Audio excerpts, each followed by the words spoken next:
What you pay to rent a private apartment in St. Paul, like most places, is based on supply and demand, with the building owners setting the prices.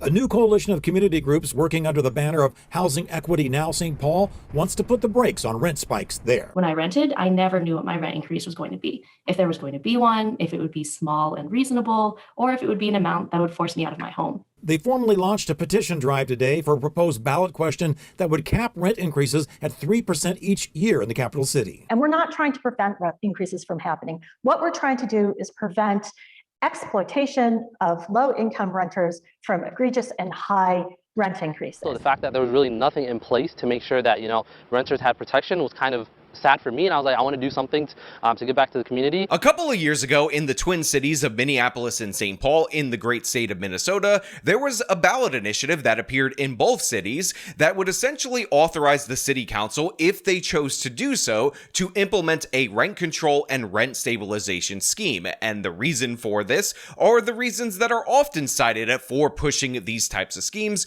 rent too high, landlord bad, corporations are evil, we need to help the poor. And of course, this ballot initiative actually passed in both of the twin cities. And while question 2 was a no, both voters in both Minneapolis and St. Paul said yes to rent control last night. And that could have some significant implications, especially first in St. Paul. Kent has been running to track down answers to a lot of your questions about this will mean immediately for you as a renter or a landlord. However, that is where the similarities end, because even though it was passed giving the authorization to the city councils in order to implement if they chose to do so, it was St. Paul that actually implemented the strictest rent control regime we have seen in this country in a very long time. They put a blanket, no exceptions, no adjustment for inflation, 3% cap on rent increases in order to help the poor, in order to stabilize that rent, and of course, disaster followed. But we can compare and contrast the twin cities, because we love twin studies whenever we're doing an experiment, and look over at Minnesota that actually went in a different direction. They actually cleaned up their zoning code, allowed more people to build, and it turns out that housing, as I've been saying time and time again, is not an evil landlord or evil developer issue. It is a supply and demand issue. And guess what? While rents have stabilized in Minnesota, disaster has been visited upon St. Paul, and that's exactly what I want to talk about today. But before we do, I want to thank everybody who helps stabilize my life by paying rent to me over at actualjusticewarrior.com/join. In St. Paul, more than 50,000 households rent. I checked out a lot of apartments. Nicholas Kirkvold just moved here and supports the new 3% yearly cap on rent increases. Staying here long term, I would definitely prefer if there was a cap overall. St. Paul's policy is the first in the Midwest and among the most restrictive in the country. No more than 3%. Margaret Kaplan with the Housing Justice Center pushed for the ballot question, saying income can't keep pace with rents. From looking at the patterns of rent increases in the past, that this has disproportionately harmed low-income renters and renters of color. So that right there is one of the activists that ended up getting this question on the ballot in the first place, and of course ended up supporting the ridiculously restrictive St. Paul rent control regime. Now, I will point out that she advocates for these policies based on the things that we all hear constantly related to rent, which is, oh my god, rent so expensive, housing unaffordable. And honestly, this rent control and rent stabilization regime, this is going to help the poor and the minorities the absolute most. So basically, it's an issue of housing justice, which is quite literally what she says she's an advocate of, for us to have these programs. And not having it would be housing injustice, and injustice sounds like a bad word, so I want you guys to side with me. And of course, the city council stupidly did so. Majority of St. Paul council members said they would not vote for this ballot initiative, and so now they're in this uncomfortable position of having to enact a policy they didn't support. Max Nestorak is deputy editor of the Minnesota Reformer, who's reported extensively on the rent control ballot measures in St. Paul and Minneapolis. He says St. Paul officials are now trying to navigate what is easily the most stringent measure in the country. Rent hikes capped at 3% per year, far lower than other major cities with rent control. And though landlords can seek exceptions, inflation isn't one of them. They can only seek exemptions for things like tax hikes or making renovations that bring the apartment up to code. Not stainless steel appliances, not new bathrooms, just bringing the units up to code. So to give you the broad strokes of this program, which honestly is actually pretty easy because it's a very simple and very stupid program, essentially what the city council did was cap all apartments' rents at 3% increases per year. The only way that you're actually able to raise rent above that 3% is if you get a new tenant, but even after that, it will be capped at 3% a year going forward. And in addition to that, this also applies to all new constructions, which of course immediately caused a bunch of different projects in St. Paul to crumble. It caused a disaster, and right away, the city council, noticing the construction plummeting, decided that they needed to put in additional incentives to try to get builders back to build, because guess what? Projects that were ready to go, about to break ground, were abandoned on the spot. That includes Ryan Companies, which told KARE 11 it pulled applications for 3 buildings at Highland Bridge on the old Ford site because rent control, quote, threatens the funding sources for market rate projects. I do worry about other developers in St. Paul. Stephanie Sokup manages new construction at Real Estate Equities, which owns 5 apartments in St. Paul.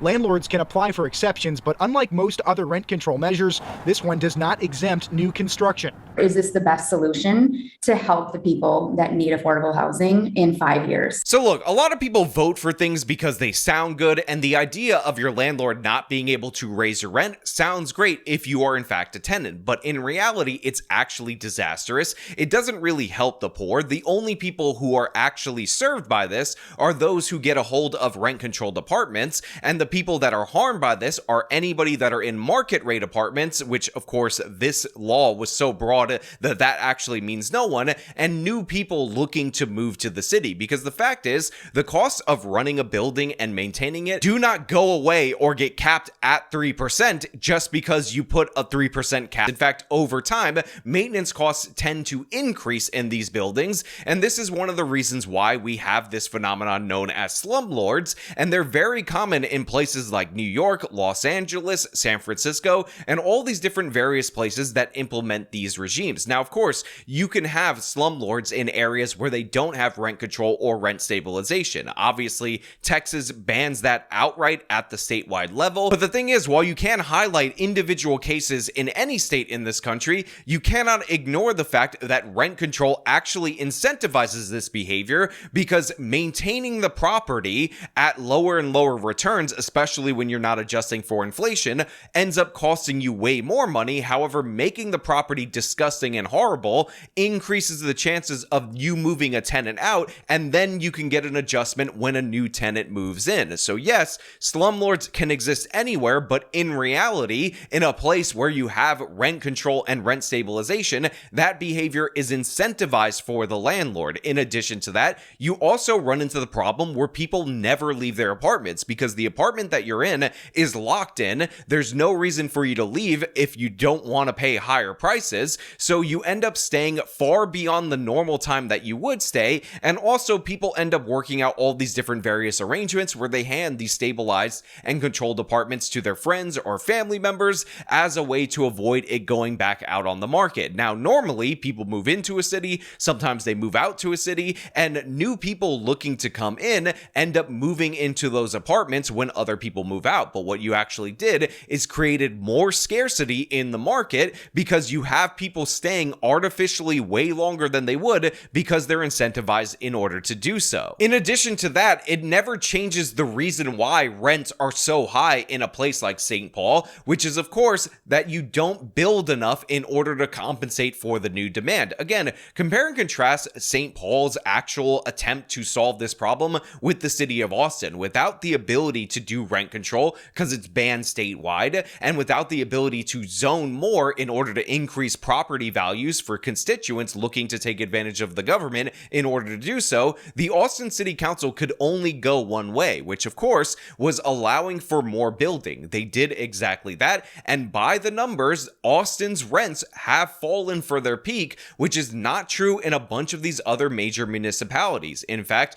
this is true in a bunch of cities in Texas because they have lax zoning at the statewide level, and of course don't allow rent control or rent stabilization on any level. And guess what? that incentivizes people to build in order to meet the demand. And this is why in more market-oriented states, you see building permits rise as prices rise, because the market is responding. And that also causes prices to fall from crazy peaks like we see in places like Nashville, Tennessee, Florida, and so on and so on. So we know the right way out of this. We know that these policies work. And by the way, these policies of cleaning up the zoning code were actually implemented in Minneapolis. And without implementing this crazy 3% cap, rent increases year over year have normalized to the point where they're at around 1%. And considering that's 1% without the inflation adjustment, they've actually fallen in real terms, again, without the implementation of St. Paul's 3% cap. Now, I'd like to tell you that St. Paul realized that this was a problem and they decided to scrap their rent control regime and copy what they did over in Minneapolis. But the fact is, the exact opposite is true. There was a dramatic push in the city of Minneapolis to implement the rent control program as implemented in St. Paul, really make those twin cities. And this was despite the fact that the data was overwhelmingly against that. In fact, this led to John Stossel interviewing one of these councilwomen that were in favor of doing so. And what we ended up finding out throughout the course of that interview is that despite the fact that St. Paul is a similarly sized twin city right next to Minneapolis, this woman had no clue about the construction problems over there as compared to Minnesota when they cleaned up their zoning code. Builders still build in Minneapolis. Building permits were up 65% last winter. But in St. Paul, they're down 60% because of rent control. You're not going to get more apartments by pushing this. This pause is one of those rare interview moments where silence reveals so much.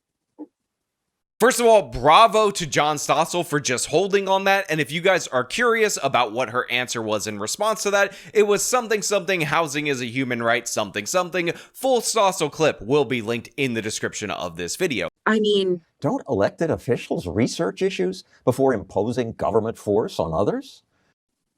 I'm going to maintain that guaranteeing housing for people and making sure that they can stay in their homes matters more than anything else does. Now, of course, even with overwhelming data that St. Paul's rent control policy was a failure and Minneapolis's build first attitude was working, they decided in the city council to vote overwhelmingly in support of the 3% rent cap, and Mayor Jacob Frey had to veto it. Now, of course, you guys know that there is another candidate that is likely to win the mayorship of Minneapolis. This guy is a self-defined socialist, so very likely this issue is going to come up again, and obviously the data says they shouldn't do this, but we will see. Now, hopefully the Minneapolis City Council actually heeds the data and doesn't copy these bad policies from St. Paul, especially considering that their rent increase year over year is lower than the rent stabilized goal because they allowed builders to build, which is what I've been saying all along. But St. Paul has also tried a bunch of different various things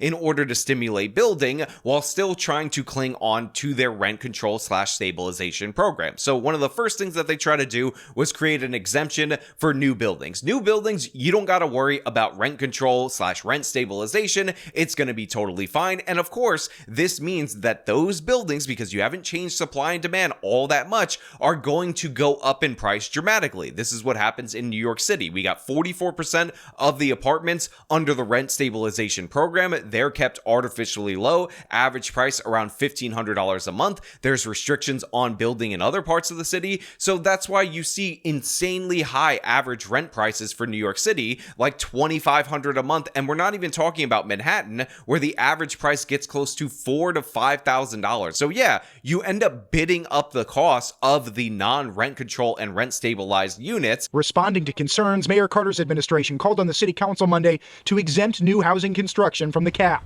His office says if they pass an amendment, he'll sign it immediately. But of course, this didn't change the math. They were still in a construction death zone because even though they exempted new buildings, they only made it a 20-year exception. And by the way, they actually backdated the policy to 20 years ago. So buildings built after 2005 in another rollback would also be able to raise their rents at market rates. However, the new buildings didn't come. And the reason why should be obvious. Typically, when you take out these big big loans in order to do these projects. It's akin to a mortgage. A lot of times they're over the term of 30 years. So it doesn't make all this sense for you to build something for 20 years of being able to be profitable only to be capped while you're still paying off your mortgage for the next decade. So obviously this didn't work. And again, St. Paul, facing disaster of their own making, had to go back to the drawing board and try to adjust this again because they don't want to vote it out completely, because that would be admitting they're wrong. So the latest iteration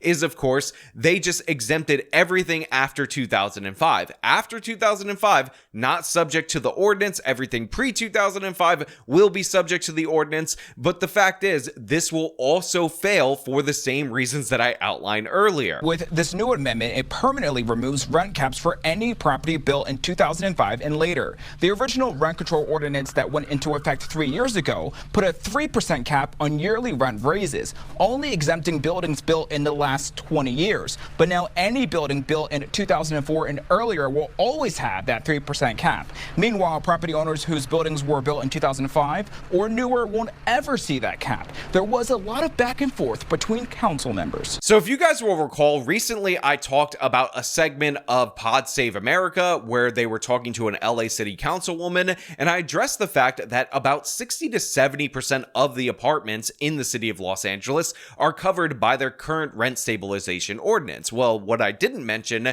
throughout the course of that video, and it might surprise you, is the fact that that ordinance specifically was intended to deal with buildings that were built pre-1978. So most of the apartments in the city of Los Angeles were built at that moment in time pre-1978. And the problem that we've seen in the 50 years following that is that they built too few apartments after that because they fundamentally have a supply and demand issue. And to give you an idea of how insane this actually is, the population of the state of California was 17 million people lower than it is at this moment in time. It is nearly 39 million people. So we're talking about a near doubling of the population, and yet only 30% of the apartments were built in their largest city. But it gets worse than that. Los Angeles, the city proper, has gained over 1 million extra inhabitants since 1978, but Los Angeles County itself has actually grown by 3 million additional people over that same period of time. So we have 50 years of this policy in a major metropolitan area, and by the way, there's a similar policy in the city of San Francisco, and what is the result? Some of the highest housing costs in the entire country. Again, not just in the city of Los Angeles, but for the whole state of California that has all these different regulations and barriers and things to stop you from building. So yeah, it's a disaster, and these little temporary fixes are not going to solve it. St. Paul, in their infinite stupidity, wanted to do something innovative and creative and something not seen across the country, but essentially they copied one of the worst policies from the worst housing state and one of their worst housing cities in the entire country. While by contrast, construction is booming just down the road in Minneapolis. The 2004 date aligns with our current 20-year exemption. Buildings protected now will be protected tomorrow. A vast majority of the tenants in the city of St. Paul will retain rent stabilization decades into the future. Investors will no longer have a reason to balk at projects in our city. To me, my biggest concern is with the permanent exemption in place, basically what we are going to be seeing more of is working class folks, frontline workers living in buildings that are old, while new shiny construction buildings are here perpetuating gentrification in our communities and having rents that are extremely unaffordable. Look, I understand that in New York, Los Angeles, and of course in San Francisco, the entrenched interests who benefit from the rent control and stabilization regime are quite powerful in those locations, so it's really hard after decades and decades and decades of concentrated benefits at the expense of everyone else to stop these people from voting in the wrong direction. But St. Paul did this a couple of years ago, and construction immediately died. Minneapolis did their policies, which are are in the correct direction, construction boomed and prices stabilized, and again, in real terms, likely went down, and yet we're seeing them still try to preserve this bad system as if it's been there for decades and decades and decades. This is not a hard problem to solve. We have alternative examples who have seen population surges, prices go up temporarily, and then start falling from the peak because you let them build. That is the model going forward. Housing is a supply and demand issue first and foremost. And again, as we talked about on this channel, while of course illegal immigrants definitely bid up demand to a certain extent, the fact is that does not account for the differences in prices from a Texas, which has a ton of illegal aliens, and a California, which also has a ton of illegal aliens. Again, while reducing demand by deporting illegal aliens can have marginal effects, the fact is what you need is more supply if you want prices to go down. It's the only way to do this. But you know what? Those are just my thoughts. I want to know what you guys think down in the comments below. As per usual, if you like this video, show them by leaving a like, subscribe for more content, follow me on the social medias, support me via the support links in the description of this video. This has been me talking about the madness in the Twin Cities. Till next time.